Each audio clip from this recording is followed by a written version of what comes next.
तक हम लोग ने जाना है कि trigonometric table for specific angles कैसे हम लोग बनाते हैं या फिर कैसे हम लोग लिखते हैं, उसके बाद उनकी वैल्यूज का किस तरीके से यूज करते हैं। अब हम लोग नेक्स्ट टॉपिक पढ़ने वाले हैं जिसका नाम है कॉम्प्लीमेंट्री एंगल्स।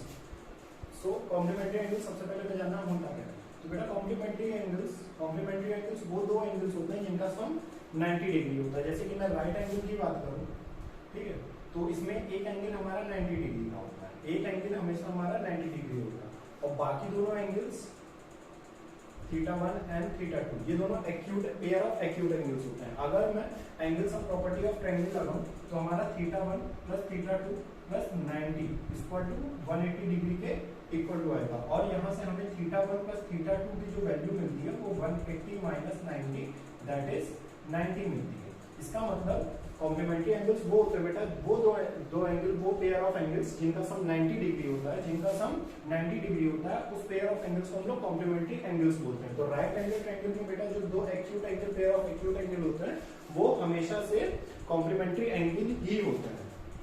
तो अब हम लोग जानने वाले हैं कि ट्रिग्नोमेट्रिक रेशियोज कॉम्प्लीमेंट्री एंगल्स के लिए कैसे बिहेव करते हैं। सो अगर मैं इस टेबल को देखूं जो कि मैंने पिछली बार पढ़ाया है, उसमें अगर आप इस टेबल को देखिए तो इसमें 30 और 60 ये जो पेयर है, देखिए इसको θ1 और θ2 अगर मैं इसको मानूं तो इन दोनों एंगल का सम 90 आ रहा है।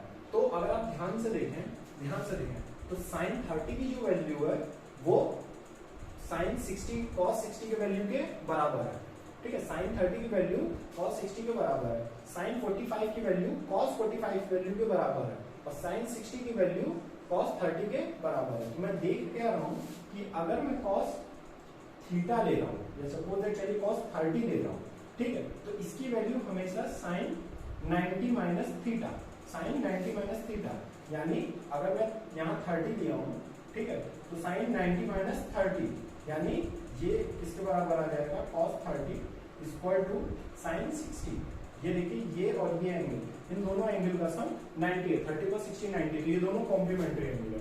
तो cos 30 और sin 90 हमेशा क्या हो रहा है, इक्वल आ रहा है। इसी तरीके से आप देखिए sin 30 1/2 और cos 60 1/2। इसी तरीके आप अगर देखिए cos 45 और इज इक्वल टू sin 45 के बराबर है, ये दोनों कॉम्प्लीमेंट्री हैं, तो इसके लिए cos और sin देखिए हमेशा इक्वल आ रहा है। इसी तरीके अगर आप cos 0 ले लें तो ये हमेशा sin 90 यानी 0 और 90 भी कॉम्प्लीमेंट्री एंगल, 0 और 90 भी हमारा कॉम्प्लीमेंट्री एंगल में ही आता है, क्योंकि इसका भी सम क्या होता है 90 डिग्री होता है। तो cos 0 की वैल्यू अगर आप देखिए 1 और sin 90 की वैल्यू देखिए ये भी क्या आ रही है 1 आ रही है, ये देखिए 1/√2 आ रही है।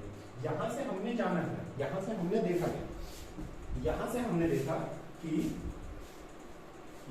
देखा कि अगर मैं सपोज दैट sin थीटा लेता हूं या cos थीटा लेता हूं, तो इसके लिए sin थीटा जो होगा वो cos 90 माइनस थीटा के बराबर आएगा। इसी तरीके cos थीटा जो होगा वो sin 90 माइनस थीटा के बराबर हो जाएगा। तो कॉम्प्लीमेंट्री एंगल के लिए sin और cos की वैल्यूज हमेशा क्या होती हैं, इक्वल होती हैं। जैसे कि अगर मैं sin के साथ 30 ले रहा हूं तो 30 का कॉम्प्लीमेंट्री क्या होता है, यानी अगर एक एंगल सपोज दैट 30 लिया और 30 का कॉम्प्लीमेंट्री निकाला तो सिंपल है, उसको 90 में से माइनस कर दो, दैट इज 60। तो ये 30 और 60 क्या हो जाएंगे, कॉम्प्लीमेंट्री हो जाएंगे। मैं 45 लिया तो 90 माइनस 45 ये हमारा 45 आएगा कॉम्प्लीमेंट्री, मैंने 60 लिया 90 माइनस 60 दैट इज 30 कॉम्प्लीमेंट्री। तो इसी तरीके से अगर हम लोग सपोज दैट थीटा लेते हैं, एक एंगल थीटा लेते हैं, तो उसका कॉम्प्लीमेंट्री एंगल जो होगा वो 90 माइनस थीटा होगा। इसीलिए sin थीटा और उसका कॉम्प्लीमेंट्री एंगल 90 माइनस थीटा का cos ये हमेशा बराबर आता है। इसी तरीके cos theta sin 90 minus theta के भी बराबर आता है। इसी तरीके sin और cos जैसे एक दूसरे के कॉम्प्लीमेंट्री वैल्यू को इक्वल होती है, उसी तरीके हमारा sec जो है sec थीटा वो किसके बराबर होता है, cosec 90 माइनस थीटा, यानी cosec और sec एक दूसरे में कॉम्प्लीमेंट्री रिलेशन शो करते हैं। इसी तरीके cosec थीटा जो होता है वो भी sec 90 माइनस थीटा के बराबर होता है। अब ध्यान से देखें तो अगर sin का 0 और cos का 60, sin का 0 और cos का 90 सॉरी ये भी इक्वल आ रहा है हमारा, ये 30 और ये 60 कॉम्प्लीमेंट्री एंगल है, तो sin का जो 30 होगा वो cos 60 के बराबर होगा।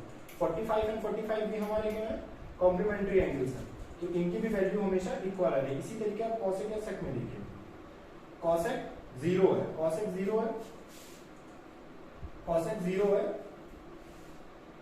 कॉसेक 0 की वैल्यू 0 है, तो सेक 90 की वैल्यू भी क्या होगी हमारी, सॉरी इनफाइनाइट है, कॉसेक 0 की वैल्यू इनफाइनाइट है, तो सेक 90 की वैल्यू हमारी इनफाइनाइट है। कॉसेक 45 की वैल्यू √2 है, तो सेक 45 की वैल्यू भी क्या हुई, √2 आई। कॉसेक 60 की वैल्यू 2/√3 है, तो कॉसेक 30 की वैल्यू भी 2/√3 आएगा, क्योंकि 60 + 9 30 हमारा कॉम्प्लीमेंट्री एंगल है। इसी तरीके से हमारा टैन और कॉट, टैन और कॉट भी क्या करता है, कॉम्प्लीमेंट्री रिलेशन को शो करता है। सपोज दैट मैंने टैन 30 लिया, तो ये ऑब्वियस है या कंफर्म बात है कि ये कॉट 90 - 30 दैट इज कॉट 60 के बराबर ही आएगा। यहाँ पे आप देखिए tan 30 की वैल्यू आई हमारी 1/√3, तो कॉट 60 की वैल्यू कितनी आई, 1/√3। इसी तरीके से मैं अगर कॉट 60 लेता हूँ, तो ऑब्वियस सी बात है कि ये tan 90 - 60 यानी tan 30 के इक्वल ही आएगा। कॉट 60 की वैल्यू आपने देखी 1/√3 और इधर देखा tan 30 की वैल्यू 1/√3। तो ये होता है बेटा कॉम्प्लीमेंट्री एंगल्स के लिए complementary relation in trigonometry ratios के बीच में। ये 6 रिलेशंस होते हैं बेटा।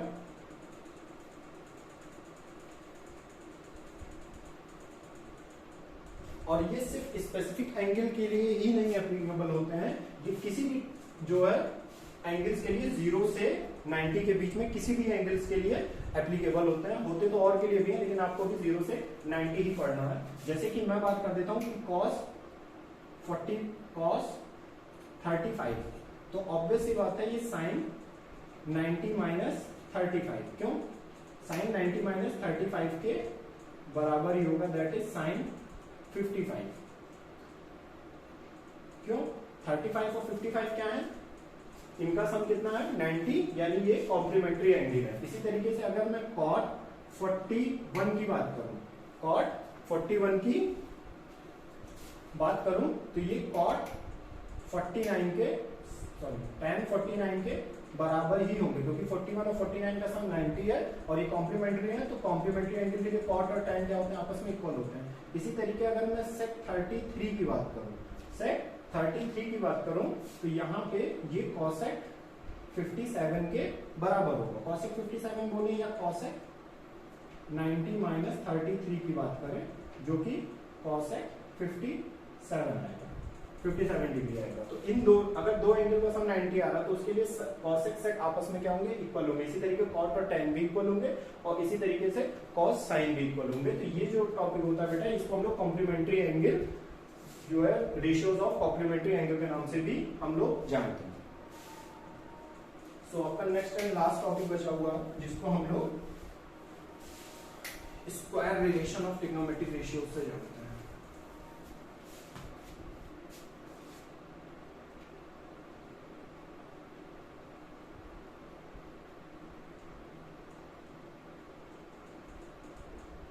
Square relationship in trigonometric ratios. तो बेटा कुछ ट्रिग्नोमेट्रिक रेशियोज या जितने ट्रिग्नोमेट्रिक रेशियोज होते हैं, ये किसी ना किसी अदर रेशियोज के साथ क्या करते हैं, स्क्वायर रिलेशन को रिप्रेजेंट करते हैं। सपोज दैट जैसे साइन एंड कॉस है, अगर मैं पर्टिकुलर एंगल थीटा के लिए, ठीक है, साइन 30 कॉस 30 कुछ भी हो, अगर मैं इनका स्क्वायर करूं, अगर मैं इनका स्क्वायर करूं और इनको ऐड करूं, यानी दो साइन और कॉस, दो ट्रिग्नोमेट्रिक रेशियोज, अगर मैं इनके स्क्वायर को ऐड करता हूं एक पर्टिकुलर एंगल के लिए, तो इसकी वैल्यू हमेशा 1 आती है। जैसे कि मैं अगर करके आपको दिखाऊं, तो साइन 30 का होल स्क्वायर प्लस कॉस 30 का होल स्क्वायर, ये आ जाएगा हमारा। साइन 30 होता है बेटा हमारा 1/2 का होल स्क्वायर और कॉस 30 होता है हमारा √3/2 का होल स्क्वायर।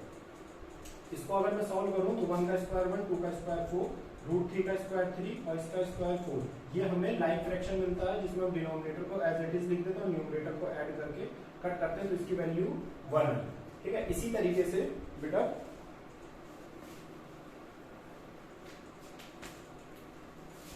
1 + tan, ठीक है, tan और उसका रिलेशन देखते हैं हम, tan और sec भी क्या करते हैं, एक दूसरे के साथ स्क्वायर रिलेशनशिप प्रूव करते हैं। अगर मैं tan स्क्वायर थीटा और sec स्क्वायर थीटा, अगर मैं 1 + tan स्क्वायर थीटा को 1 में tan स्क्वायर थीटा को ऐड करूं तो वो हमेशा हमें sec स्क्वायर थीटा देता है। जैसे इसका अगर हम एग्जांपल लेते हैं for theta equal to 30 degree, तो 1 प्लस tan 30 का whole square equal to sec 30 का होल स्क्वायर। tan 30 की वैल्यू निकालना बड़ा बहुत आसान होता है। tan 30 की वैल्यू हम लोग sin 30 अपॉन cos 30 करके भी निकाल सकते हैं। sin 30 की वैल्यू हमारे पास 1/2 होती है, cos 30 की √3/2 होती है।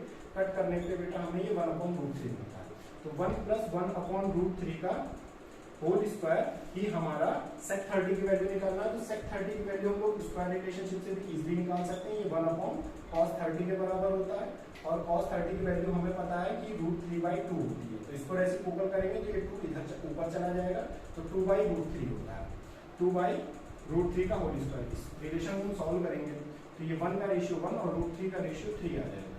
इसको सॉल्व करेंगे बेटा तो ये 4/3 हो जाएगा। यहाँ मैं एलसीएम लेता हूँ तो ये 3 प्लस 1/3 दैट इज 4/3, और ये 4/3 इक्वल टू 4/3 हो जाएगा। LHS इक्वल टू RHS, इसका मतलब ये इक्वेशन हमारा सेटिस्फाई होता है। तो ये हमारा सेकंड स्क्वायर रिलेशनशिप होता है। इसी तरीके से बेटा हमारा कॉट और कोसेक एक पर्टिकुलर थीटा के लिए अगर हम इनका स्क्वायर करें, ठीक, और यहाँ पे हम 1 प्लस कॉट स्क्वायर थीटा को देखें तो वो हमेशा कॉसेक स्क्वायर थीटा के बराबर होता है।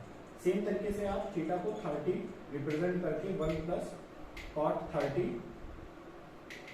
का whole square equal to cosec 30 का होल स्क्वायर निकाल सकते हैं। कॉट 30 हमें पता है बेटा tan 30 की वैल्यू हमने निकाली थी 1/√3 होता है। तो tan 30 जो होता है ये हमारा हमेशा cot 30 का रेसिप्रोकल होता है। तो या फिर उल्टा भी हम लिख सकते हैं कि cot 30 हमारा tan 30 का रेसिप्रोकल होता है। tan 30 की वैल्यू हमने निकाली थी 1/√3, 1/√3, तो ये √3 जैसे ही ऊपर जाएगा तो ये √3/1 दैट इज √3 हो जाएगा। तो 1 प्लस √3 का स्क्वायर, और कॉसेक की वैल्यू हम लोग निकाल सकते हैं कि कॉसेक जो होता है वो साइन का रेसिप्रोकल होता है। साइन की वैल्यू अगर हमें पता है 1/2, तो ये 2 ऊपर चला जाएगा तो ये 2 हो जाएगा। तो cosec 30 हमारा कितना होता है 2 का होल स्क्वायर होता है। तो यहाँ पे अगर हम सॉल्व करें तो √3 का स्क्वायर 3 और 2 का स्क्वायर 4, तो ये 4:4 यानी हमारा LHS इक्वल टू RHS आता है। इसकी वजह से हम ये जान पाते हैं कि ये रिलेशन भी हमारा सेटिस्फाई हो रहा है, यानी ये हमारा स्क्वायर रिलेशन होता है। तो फर्स्ट स्क्वायर रिलेशन होता है हमारा बेटा sine square theta plus cos square theta equal to 1। दूसरा होता है हमारा 1 plus tan square theta equal to sec square theta, और तीसरा होता है हमारा 1 plus cot square theta equal to cosec square theta. ये तीन बेटा हमारे स्क्वायर रिलेशनशिप होता है। तो बेटा ट्रिग्नोमेट्री का अब तक जितने भी कॉन्सेप्ट आपके 9th और 10th लेवल तक में आते हैं मैंने आपको बता दिया। एक दो और टॉपिक होते हैं जैसे ट्रिग्नोमेट्रिक वैल्यूज होती है स्पेसिफिक एंगल के अलावा, और भी वैल्यूज के निकालने के लिए हम लोग ट्रिग्नोमेट्रिक टेबल का यूज करते हैं, वो एक कॉन्सेप्ट होता है। वो भी होता है कुछ क्वेश्चन जो होते हैं वो ट्रिग्नोमेट्रिक स्क्वायर रिलेशनशिप से बहुत ज्यादा 10th में पूछे जाते हैं। 9th ICSE में भी इस चीज को जो है जितना मैंने पढ़ाया है आपको ये भी पूछा जाता है। इनका अलग अलग लेवल होता है। आई होप आपको मेरा पूरा ये कॉन्सेप्ट एक इंट्रोडक्टरी कॉन्सेप्ट था, ये आपको समझ में आया होगा। Thank you so much.